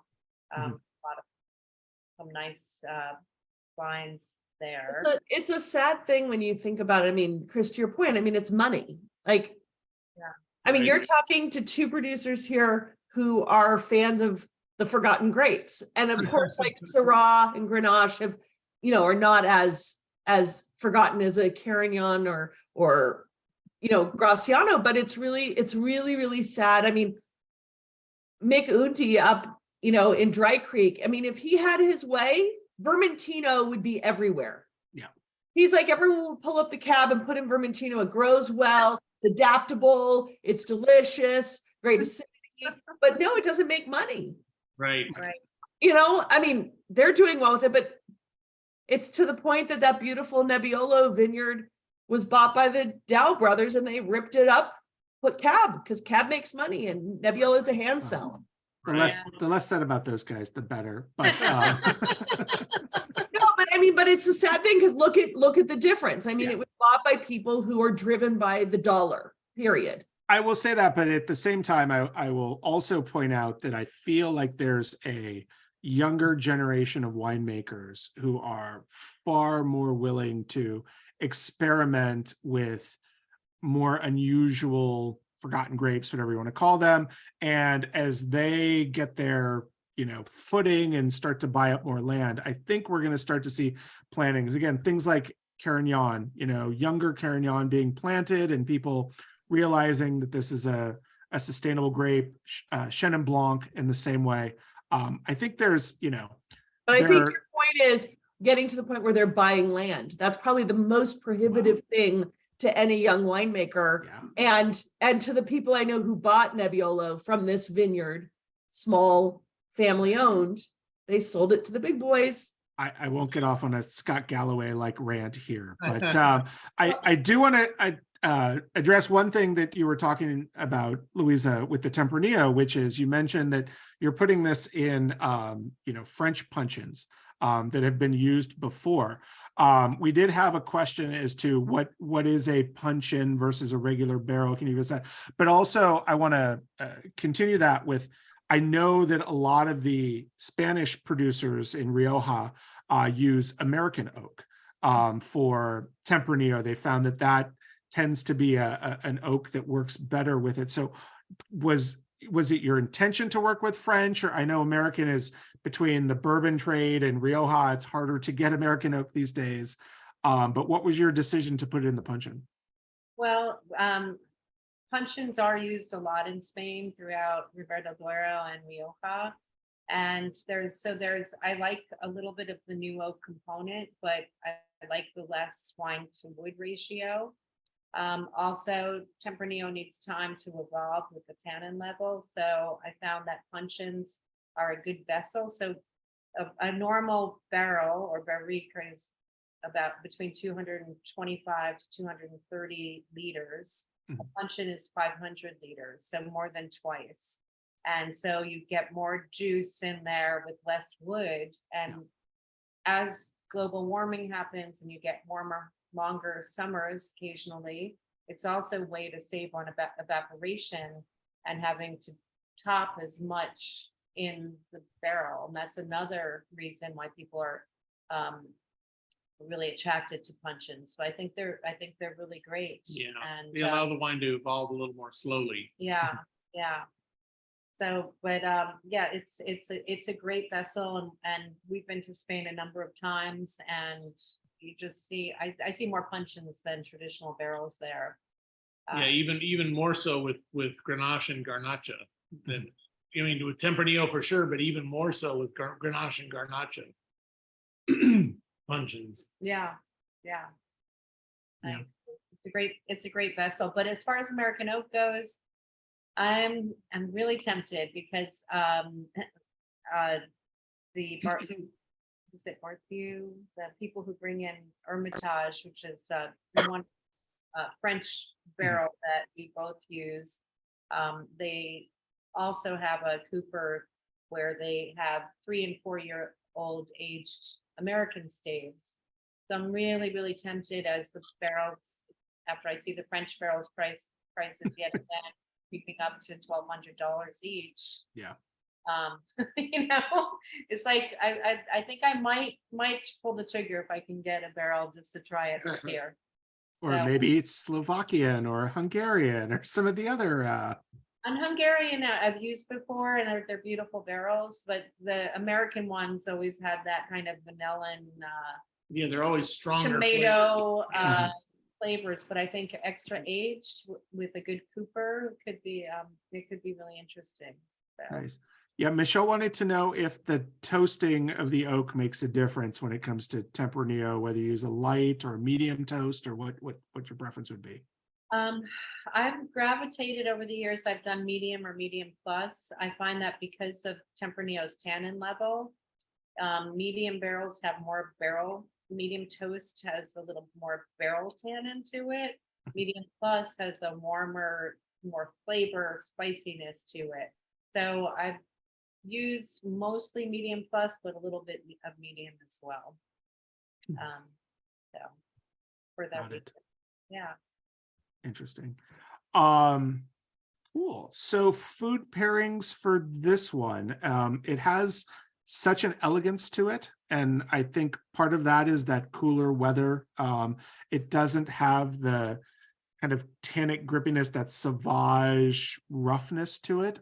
It's just so smooth and elegant that I'm fascinated.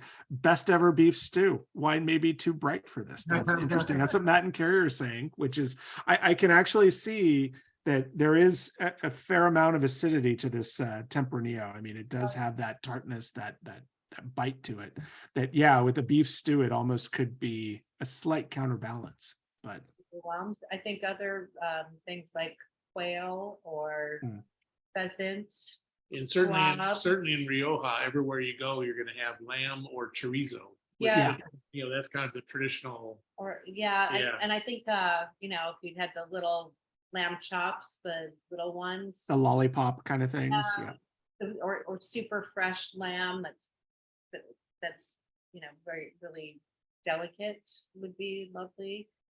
Certainly, like I Yeah, said, nothing gamey. no, nothing Right. too gamey. Absolutely. It's, you know, then, but pork, certainly pork, is a huge Yeah. thing in Spain also. And I'm gonna ask Mike and Jeannie to put earmuffs on at this point as our resident vegans, because this to me is a fantastic rabbit wine. Rabbit has that kind of white meat-ishness, but it also has a little bit of that richness and that gaminess that I think with something like this would be. You're gonna make them cover their ears after Luisa's already said quail and pheasant. Well, I didn't have the opportunity to do that, so you know. rabbit ragu with some homemade pasta would be amazing with this. And then, you know, I think a simple, you could do the egg tortilla, the Spanish tortilla with mushrooms. would be Absolutely. lovely as a vegetarian, not vegan. I have quinoa is always good, very versatile. Quinoa is great. Actually, I could see like a farro, like a earthier, richer grain would go really, really well with something like this. You know, that's got a little more heft, a little more richness. Even like chickpeas, if you deep fried or you know, air fried chickpeas would be good because there's an earthiness to go with this would be. Yeah. And again, absolutely. anything with like red pepper or tomato as part of the program. Yeah. It's a super versatile red wine, and like the Marsanne, it's another wine that is great for the cellar. It's a wine that you can put down for 15, 20 years without any hesitation. Yeah. Well, I know people are opening them up, but you know, what do you have estimates? Do you have old bottles of your wines that you've opened up? You know, at this point, what are your timelines looking for in terms of aging? You know, roughly 15 to 20 years, you know, for things like Marsanne and Tempranillo. I'm not sure about the Carignan. I think it's so pretty to drink now that, you know, it's like, what's the point of putting it down? Yep. And of course, the Graciano we put under screw cap. So that's kind of meant to drink rather than to put in the cellar. Right. It depends on the vintage very much as far as cellaring and of course storage. Right. But good storage has to be a given in any Absolutely. of the conversations. Yeah. But I have some early days Tempranillo from, you know, starting in 2001. And lots of magnums, and they age extraordinarily well. Nice. Excellent.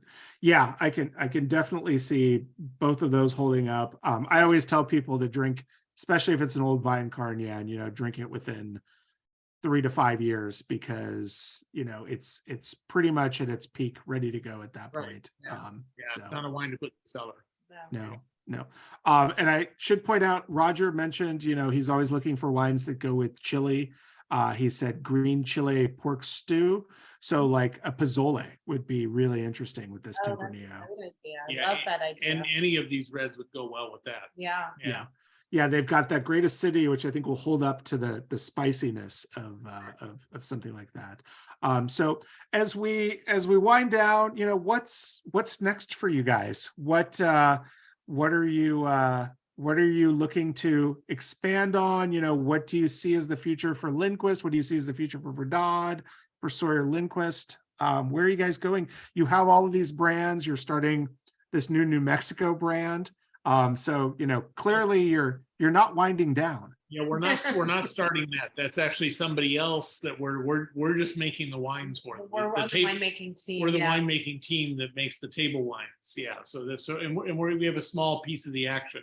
But still, that's, you know, that's part of your time, part of your effort. You're not slowing down. No, it's a really fun kind of adjunct to what we already do. Yes, really fun. But we're kind of, our biggest news is we're opening up a new tasting room this summer here in Arroyo Grande. We're right now we're sitting in our current tasting room. We had an opportunity to lease a better space in a better location, Mm. just a couple blocks away from here. Oh, nice. So we'll be doing that in August. So that's kind of one of our, Well, but Yeah. as far as wine goes, yeah. we no, have some exciting things.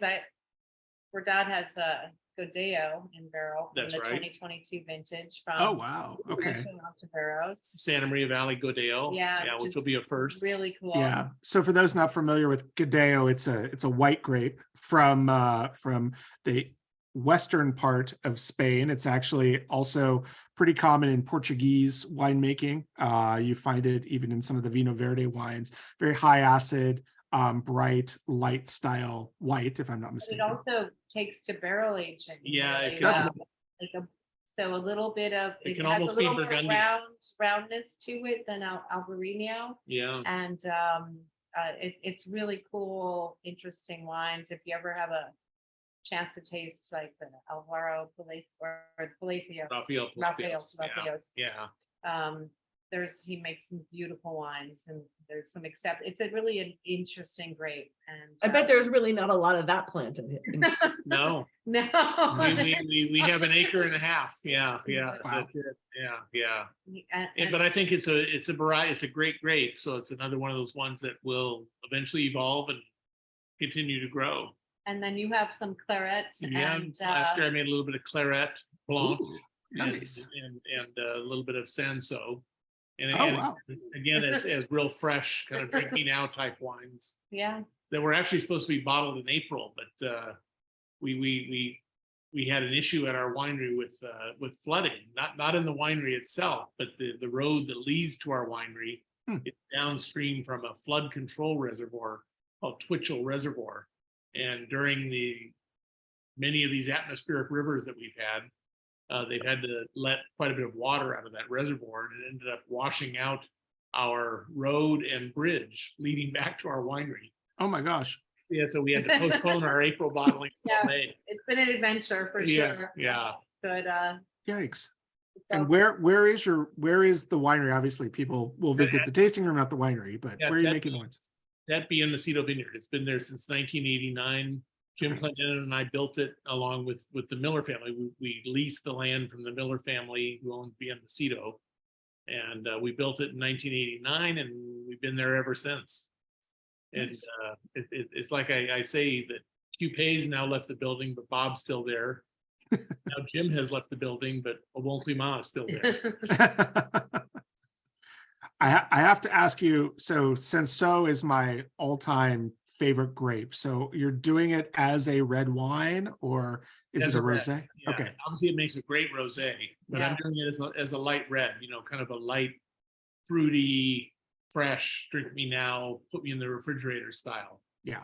All right. Well, sign me up for half a case of that, because I'm in already on that. Yeah, it's delicious. yeah, really nice. I can Is, imagine. is Coupe still made at the ABC winery? No. No. When Coupe was sold, the company that bought Coupe, a company called Vintage Wine Estates, bought Letitia Winery at the same time. Yep. And the production there. So just up the road from you guys. Yeah. And So I'm not involved in any way other than the fact that I still have a lot of good Coupe wines that I've made in my library. We occasionally break out for various occasions. Just, you said your new tasting room. Where is your current one? Is that in Arroyo Grande? Yeah, it's in the village of Arroyo Grande. Right, The 'cause I village is about a 4-block long section of Arroyo Grande. And it's real charming, and we're kind of on the western edge of the village. And our new tasting room will be right in the heart, right in the center of town. Next, and the people we're working with are landlords. They're building a new gallery, which will An art gallery. an art gallery that will showcase artists from California and the world, and it'll be a rotating Oh, exhibit, nice. big things and little things. It's going to be super fun and super exciting, and it'll be something really new for Arroyo Grande. So we're thrilled to be. Nice. Yeah. Are you near Monarch Books? Yes, just Yeah. a couple doors down. Okay, And- perfect. Yeah. That's my girlfriend's. She's an author, but also a bibliophile, so I can send her there while I go taste at your guys' That's place. so So, fantastic. Yeah. Yeah. Yeah, absolutely. Absolutely. Wonderful. Well, this was fantastic. Thank you guys so much for being here. If I don't know, we've kept you over time and I appreciate you staying a little longer. I don't know if anybody has any questions, if you're willing to stick around for just a couple of minutes, see if anybody has any questions for you guys. If you want to unmute yourself and talk to the legends themselves, Bob and Louisa, go ahead. Before that, let me just point out that our May email has gone out for our May bundle, which is from Detente Winery here in Paso Robles. Very cool, up and coming young winery we're featuring. So if you haven't checked that out, definitely let us know if you're interested. That virtual tasting will be on, I believe, May 10th, which is a Wednesday. Yes, we're shifting to a Wednesday for that one because of some issues. So keep that in mind. But yeah, if anybody has any comments or questions for Bob and Louisa, please feel free to unmute yourself and ask them, and we'll just keep you for a couple more minutes and then let you guys go. Well, I have a question. Yeah, go ahead, Michelle. All right. Well, I have this bottle of 2010. Yeah, I see that. Yeah, the Hillside Estate Syrah. Yes. Can you tell me about it? And should I be drinking it or should I keep it What kind of in my storage? cellar longer? What kind of storage conditions do you have for it? 50 degrees. Yeah, you could keep it another 10 years if you'd like. You know, it's now 13 years old, so it's starting to hit its stride. 2010 was a cool vintage, so really elegant, kind of spicy, great acidity, wonderful vintage for Syrah. So you won't be unhappy if you open it now, Yeah, but if you put it away for, you know, a couple years. even longer, I think you'll be rewarded as well. I'll do that. I'll do Yeah. that. I was just so excited to be able to listen to you. I've been studying wine for a long time, and you're one of the legends, and I applaud you both. Oh, And thank your wines are just these are just so filigreed and flavorful, and it's like a tapestry of textures and flavors. It's just wonderful to taste these wines. Thanks. you. Well, Thank you we're very wine much. geeks, and we like our wines to go well with food. So we always have that in mind as we're making it. And we're acid freaks too. And we're acid freaks, that's right. I mean, you know, we're all acid queens when it comes to it. We're all Tina Turners and Tommy when it Yeah, comes well, we're down all to around it. the same age too, so I know what you mean. Are there any restaurants in your neighborhood that you recommend? There are a number, but our kind of our two favorites here in the Arroyo Grande area. One is called Ember, which is right in Arroyo Grande, kind of just a little, maybe 2 miles west of where we are. And then another one, which is in Grover Beach, continuing down the same road that Ember is on, called Spoon Trade. Well, and also What? Spoon trade. Spoon Trade. Spoon trade? Spoon Trade. like a spoon, teaspoon. Like a spoon, and then trade like trading cards. So Oh, spoon. okay. Trade. Yeah. Yeah. And Mason Bar is really Mason nice. Bar right in here the in the village, village is like really nice food and beautiful cocktails. Good. Thank you. Uh, I'm I often running around up there. I have a 2011 Mendocino Hillside Syrah. Another cool vintage. Even cooler than even 2010. cooler. In Yeah. fact, 2011 was the coolest vintage that we've had this century. So think about that for a second. Yeah. Coolest vintage we've had this century. Although 21 was second. It was close. It was pretty Yeah, close. Yeah. 21 was really cool. So And Allison, that's one again you could put down for a while. Yeah. Bob and Louisa, we have some connection to the Arroyo Grande area, friends there. And what's the name of the tasting room that you have there in Arroyo Grande that you're opening? Verdad and Lindquist family. Verdad and Lindquist family. Thank you so much. You guys have been absolutely awesome to listen to tonight. Oh, thank you. Thank you very much. And I know Roger had a question specifically about what the marketing advantages or disadvantages of having the 3 separate brands are. Well, I know that's a very general one. Yes. Well, yeah. I think as long as you have a public forum like a tasting room where you can talk about the wines and explain why they are what they are. You know, we also sell through distribution channels, not as much these wines. The only one of these that would be in distribution generally would be the Tempranillo. Right. But there's a lot of brands out there, so it's all about telling your story and getting in front of the right people and educating salespeople and educating consumers. Well, and I also think that Bob obviously is an amazingly accomplished winemaker, and I have my own vision, and together we have the sum of the two of us that we can share with other people. And I think winemakers, it's a fault and a constant temptation is to want to make wine from different grapes, and you don't realize when you're making it how expensive it's going to be, but you can't help yourself. So it gives us another outlet to express ourselves that way.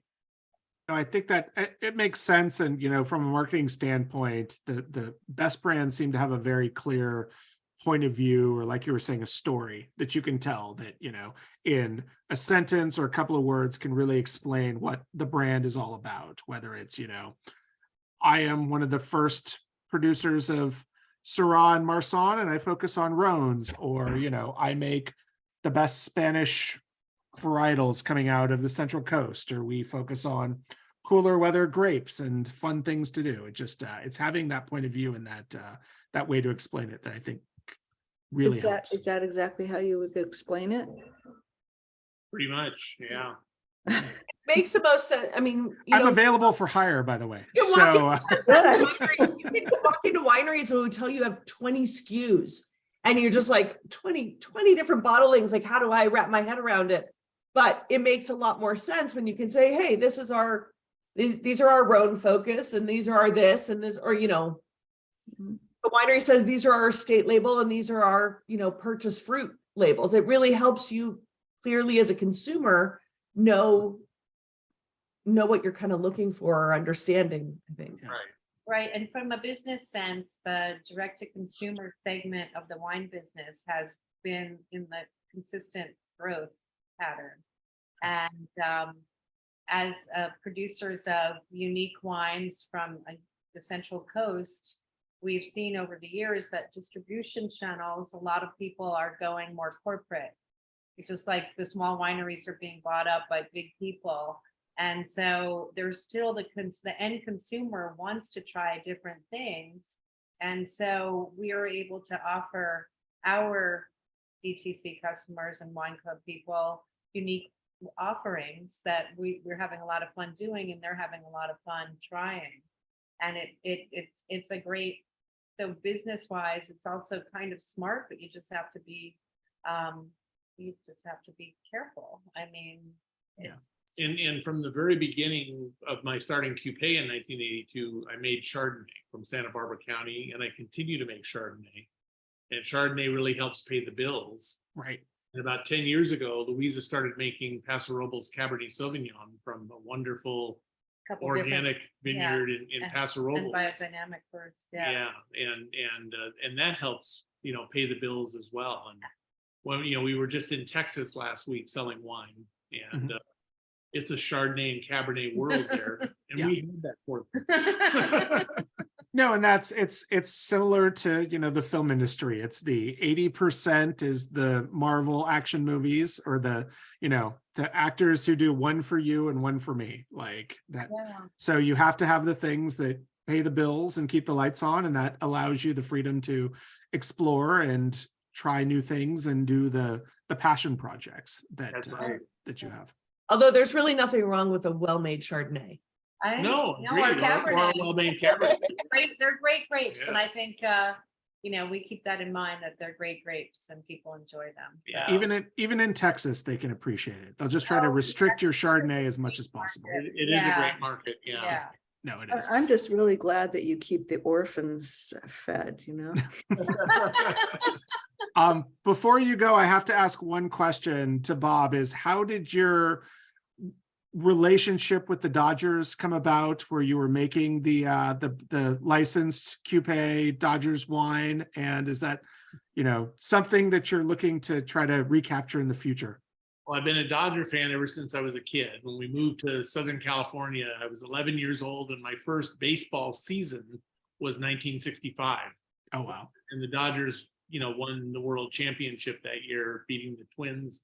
It was the year of Koufax and Maury Wills and Don Drysdale. And it was just an amazing team. And I became an instant fan, and not to mention Vin Scully, who was their announcer, and fell in love with him, and so I became an instant Dodger fan and have been my whole life.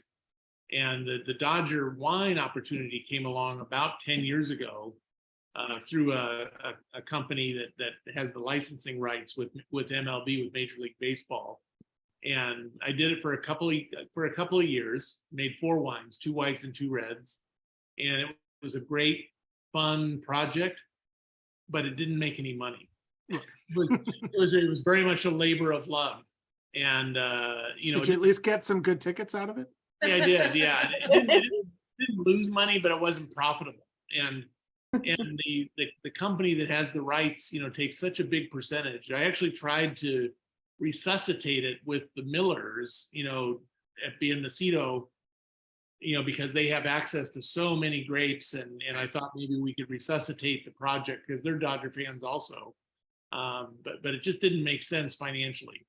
Yeah, at one point it was $5 a bottle licensing fee. Right. Oh my gosh! Wow. Right. Yeah, I mean, Right. but that they know how to make money, but unfortunately the fans suffer.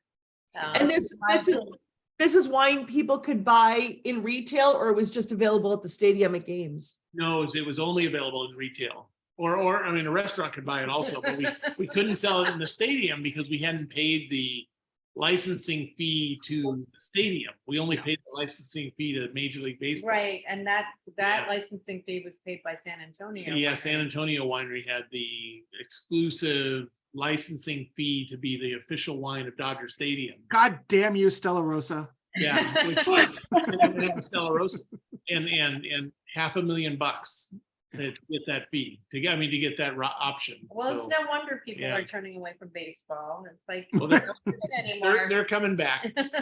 Yeah, but Yeah, I wine don't- doesn't really go with Dodger dogs anyway. Well, I'll tell you, the Central Coast Syrah I make. Goes with Dodger dog, okay. Good to know. I went to a game yesterday, and I don't know if you know this, but Farmer John no longer makes Dodger dog. I did know that. Yes. Yeah, which is Yeah. really sad. Yeah. Yeah, Who makes it now? I have to do a little research, but I was told that it's Hoffy. That's what I thought it was. Hoffy. Yeah. Yeah. Are they good? Do they taste different? They taste different. They're very different these days. Yeah, it tasted good enough at the ballpark. Let me put it that way. Yeah, yeah. Have you guys tried Lasorda wine? Tommy Lasorda's grandson's brand? Oh, No, I have not. Yeah. where's I'd that like made? to. Yeah, what? I think it's made in Paso, or I think it's Paso it's made. But his I think the grandson- grapes are sourced in Paso, but it's not a Paso winery. Where's it It's- made? Do you know where it's not, he's not a winery up there. I don't know where it's made. I thought it was a Napa product, but maybe I'm wrong. I mean, I don't know. I'll have to do some research into that. Look at Type thing, that's blended, and then the Lasorda label put on it. I'm just guessing. Yeah. Yeah. It says Paso Robles. Okay. Okay. I mean, there's the Steve Sachs wine, but the problem is it just completely misses first base. So, Yeah, it says that it's a Paso Robles producer location. Okay. Maybe we're looking for a consultant winemaker. Right? I feel like they're making that at Courtside or one of the like big. I wouldn't be surprised if it's mass produced. Courtside or even Castoro. Castoro Yeah. is a private label. Yeah. You're right. Castor does a lot of private You label know, stuff. when you're capitalizing on it, when your description is, we're a family endeavor, we embody Tommy's fearless spirit and passion in our winemaking. Our wines are big, loud, boisterous. I mean, It's Paso, Paso, which is perfect. we also have Sasha Vujicic's wine here as his Oh. brother's wine from here in the Yeah. old Laker. So yeah. Yeah. I always liked him. It's good stuff. This has been wonderful. Thank you guys so much for being here. We've kept you after hours. We appreciate you sticking around. Thank you so much. This Yes, was wonderful. It was amazing to be in the shadow of two legends. Thank you both. And your wines were excellent, and we're so excited to have them. And I know we've sold at least a few more bottles of Marsanne from a few people who have Oh, commented nice. already tonight. So And also, if you're free next Thursday at 4:00, oh, yeah. I'm hosting a virtual for the Rhone Rangers, and Bob will be on it with his Marsanne from the San Ynez Valley with a different one, and then 3 other producers. So they'll be talking about why Rhone grapes are so damn good in Santa Barbara County.